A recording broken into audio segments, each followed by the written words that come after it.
A warm welcome to everyone once again to our YouTube channel. Today, we are going to look at the full story of the movie Anbodhu Kanmani.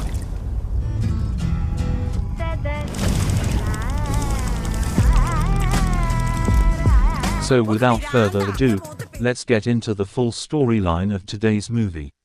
The movie starts with a scene where a young Muslim woman, Fatima, is bathing her 3 children. Meanwhile, Fatima's husband, Kader, who is working abroad, is getting ready to meet his best friend Nakul at his house. That's because Nakul is preparing for his wedding these days. With just 2 days left for the wedding, Nakul is getting a facial at the salon. After that, both of them head to a motorcycle showroom. Nakul plans to buy a brand new bike that he's had his eye on. Then, Nakul takes a picture with the new bike and sends it to his bride-to-be, Shalini. At that time, Shalini is selecting outfits for the wedding. Seeing the photo, Shalini is thrilled. She shows it to her mother and the relatives around her. The relatives say the groom is very handsome. Nakul, on the other hand, owns a stone workshop. Shalini tells her family about it too. At work, Nakul calls Shalini. When he asks how things are at her home, Shalini says things are a bit chaotic. She adds that she's so eager to marry him and can't wait any longer. Soon, the wedding day dawns. Their marriage takes place in traditional style. Afterward, Shalini leaves for Nakul's house. Nakul's mother warmly welcomes her new daughter-in-law. By evening, all the wedding activities are complete. Next, Shalini begins to face pressure from Nakul's extended family. They bombard her with pointless questions like whether her jewelry is real, how much her dress cost, and how much they spent on the wedding. Still, Shalini endures it all with patience. Though a few months have passed since their wedding, Shalini now faces an unexpected issue. Everyone starts asking when they are planning to have a baby. Not just the people at home, even when she goes to the market, people ask if there's any good news coming soon. Over time, this becomes a major stressor for Shalini. Whenever people ask that question, it weighs heavily on her mind. One day, an elderly woman from the village, known for gossiping, comes to their house and, while chatting, asks Nakul's mother if her daughter-in-law still doesn't have children, and whether she might be barren. Just then, Shalini, who was bringing tea, hears this comment. She gets extremely angry and, in a fit of rage, throws the hot tea right into the woman's face. The woman has no choice but to leave without saying a word. Later, Nakul returns home and sees the woman sitting with toothpaste smeared all over her face. He jokingly asks what happened, and his mother replies, "Ask your wife." When Nakul asks the woman herself, she says she only asked Shalini if she still didn't have kids, and for that, she got scalded with hot tea. Then she storms off in anger. Nakul then goes inside and questions Shalini about what happened. Furiously, Shalini says that if anyone else asks her the same question, they'll face the same outcome. Because the woman had already spread the word around the village, by nightfall, almost everyone knew what Shalini had done. Even Kadir's younger brother, who lives in Dubai, hears about it and video calls Nakul to ask what happened. While talking to Nakul and Shalini over the call, he says Shalini did the right thing and that the woman deserved it. Although Shalini laughs off the situation, deep down, she feels troubled. She tells Nakul that now everyone knows what she did out of anger, and many may misunderstand her. Nakul reassures her not to worry, that people will forget the incident in a few days. He hugs her lovingly. Meanwhile, Kadir's wife is pregnant again, and Fatima is expecting their 4th child. So, Fatima tells Kadir, "Isn't this enough now? Let's stop this." Because by now, Fatima, who already has 3 children, finds it really exhausting to keep having more. The next morning, Nakul's mother goes to buy fish, and a woman from the neighborhood asks how long it's been since her son got married. When she says it's been nearly a year, another woman chimes in, "I'm on Shalini's side." Because people in the village think a couple must have children as soon as possible. Then, another older woman says these days kids think differently and delay having children intentionally. But still, a year is too long to wait, she says. As the women gossip, Nakul's mother feels overwhelmed. Back home, she tells Shalini that if they're deliberately postponing having children, even God won't forgive them. Because she's had to hear a lot of gossip from the villages. Shalini tells Nakul, "Look at the way your mother talks. She thinks we're intentionally avoiding having a child." But Nakul says, "Let's not overthink it." Soon after, Kadir's younger brother comes back from abroad, and a party is organized at their house. Though both Nakul and Shalini are invited, Shalini is hesitant to attend. She knows that once she goes there, people will start asking if there's still no good news. At that point, Nakul tells her not to worry, that he'll stay by her side the whole time. Though reluctantly, Shalini agrees to go with Nakul to the party. As soon as they arrive, Nakul gets caught up with serving food. Shalini is left alone. Kadir's mother sees her and asks her to help prepare tea. While Shalini is in the kitchen making tea, Nakul's mother arrives at the party and plays lovingly with another woman's baby. Though this makes Shalini happy for a moment, her mood quickly sours.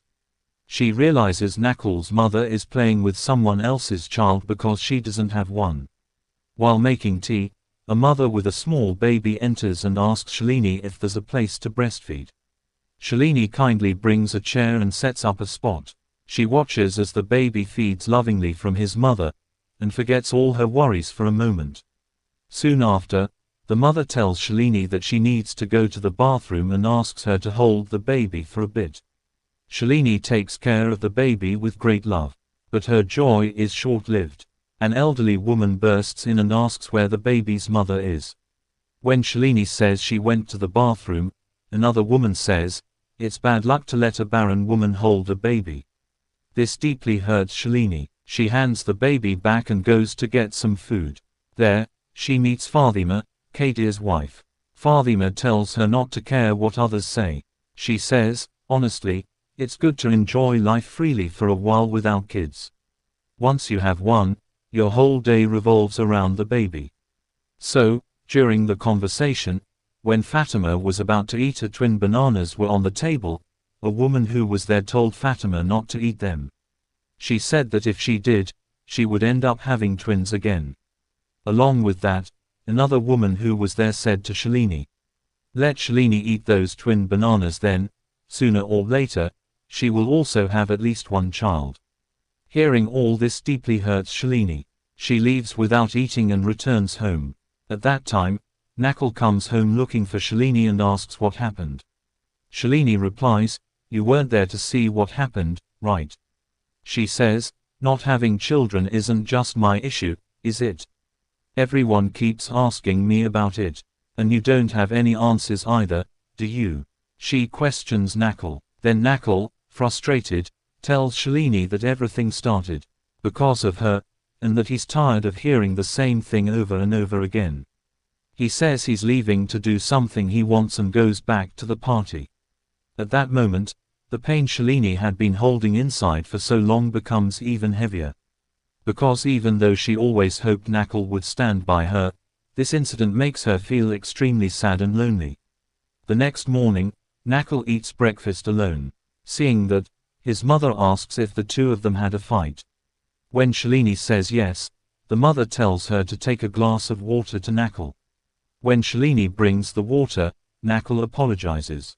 Then, with the smile that appears on Shalini's face, they become close again. That night, Nakul discusses the issue with his friends. One of his friends tells him, "There are solutions for things like this.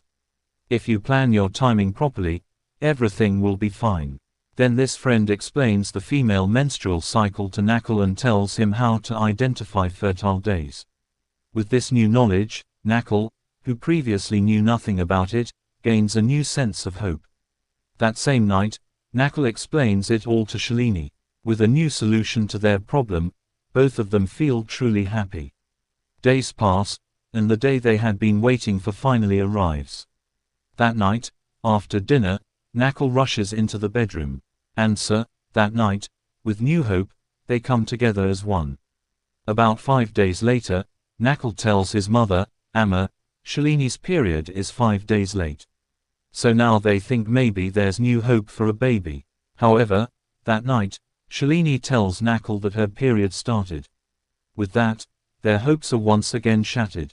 Nakul feels deeply sad. When Nakul's mother hears the news, she even stops talking to Shalini. Because of that, Shalini tells Nakul that she can't bear living like this anymore since even Amma won't talk to her. Shalini says, "We can't go on like this anymore. Let's go see a doctor." Later that day, the two of them go to meet a doctor in town who specializes in such matters. After visiting the clinic, they realize that this problem is not something unique to them, but a common issue faced by many couples today. Eventually, they meet the doctor. The doctor listens to their story and says, "You've only been married for a year and a half, why are you so worried?" The doctor assures them that if they want a child, she can start with a very simple treatment. She explains that in order to conceive, both the body and the mind need to be healthy. So she advises them to forget everything for a while, take a break, and go on a relaxing trip together. Taking the doctor's advice, Shalini and Nakul come home and tell Amma. Then, they go on a small getaway. They walk freely in many places. As they spend time together and strengthen their bond, the problems they had start to fade, and a loving relationship begins to grow. After a few days, they return home and attend a party hosted by a friend. There, a village woman meets them and tells her husband, "This is the couple I told you about who doesn't have children." Though Nakul feels upset hearing this, unlike before, Shalini doesn't let it get to her. Shalini tells the woman, "Once you have a child, there's no freedom, right? So we've decided not to worry about it for now. We want to enjoy some more time freely and happily." Nakul feels very happy hearing this, because Shalini has now found a new way to face this problem. Later, on another day, the two of them go to meet the doctor again. This time the doctor says, "Looks like the first treatment worked, right? You've learned to stay away from toxic people too." Then she tells them to do a fertility test she prescribes, to check both their health. After the tests are done and they return to the doctor, she tells Nakul that his sperm count is very low and prescribes medication to improve it. She also tells him to quit smoking while taking the medication. Meanwhile, Nakul's mother invites various priests and holds different rituals, praying for the couple to have a child soon. Though Nakul doesn't really believe in these things, he has no other choice at this point. At work, people who know about his situation bring him various herbal remedies and encourage him to try them, saying they will help. But eventually, tired of being misled, Nakul scolds them and sends them away. At that time, Shalini calls from home and tells Nakul to bring a pregnancy test kit on his way back. When Nakul returns home, he and his mother wait anxiously for Shalini to come out of the bathroom with the test. After a little while, Shalini comes out, tears in her eyes and clearly upset. Nakul's mother thinks, there's no good news this time either. Then Nakul tries to comfort Shalini, saying, "It's okay. Don't be sad." But then, Shalini shows Nakul the pregnancy test result, and Nakul realizes she's pregnant. The tears in Shalini's eyes are from overwhelming joy. After telling Nakul's mother, she too becomes very happy. From that point on, the entire village stops gossiping about the couple. A few days later, one morning, Shalini notices a small rash on her arm. Immediately, Nakul takes a photo and sends it to the doctor. The doctor tells them Shalini has contracted chickenpox. They learn that if a pregnant woman gets chickenpox, there's a risk of miscarriage. The doctor also says that in some cases, it can lead to the birth of an unhealthy or disabled child. So now, once again, Shalini and Nakul face an unexpected and distressing situation. Still, during this time, Nakul takes great care of Shalini with love. After enduring both pain and joy, some time later, Shalini is admitted to the hospital to give birth. Standing near the hospital door, Nakul anxiously waits for the good news. They hope that the baby will be born without any issues. After a while, a nurse brings the newborn to Nakul's mother. After waiting so long, Nakul finally feels the joy of becoming a father deep in his heart. Then Nakul takes the baby to Shalini. Shalini asks, even though I had chickenpox. Is the baby okay? Nakul replies, don't worry. There's nothing wrong with the baby. And with that, everyone feels really happy. As time passes like this, the child slowly starts growing up. In the final scene, Nakul is outside with the child. While they're standing there, a neighbor walking by says to Nakul, so now you have one child, right? Maybe it's time to plan for another one, don't you think? Hearing that, Shalini, who's bringing a cup of tea, gets really annoyed. And along with that cup of tea, her hand starts shaking. So what do you all think? Do you think, just like before, she's going to throw this tea right onto his face? Comment below and let me know. And with that, the movie comes to an end. If you liked the movie, don't forget to leave a like on the video. And hey, if you're new here, and if you love watching movies like this, then make sure to subscribe to the channel and turn on the bell notification to all. Alright then, I'll see you very soon with another awesome movie review. Till then, take care and all the best to everyone.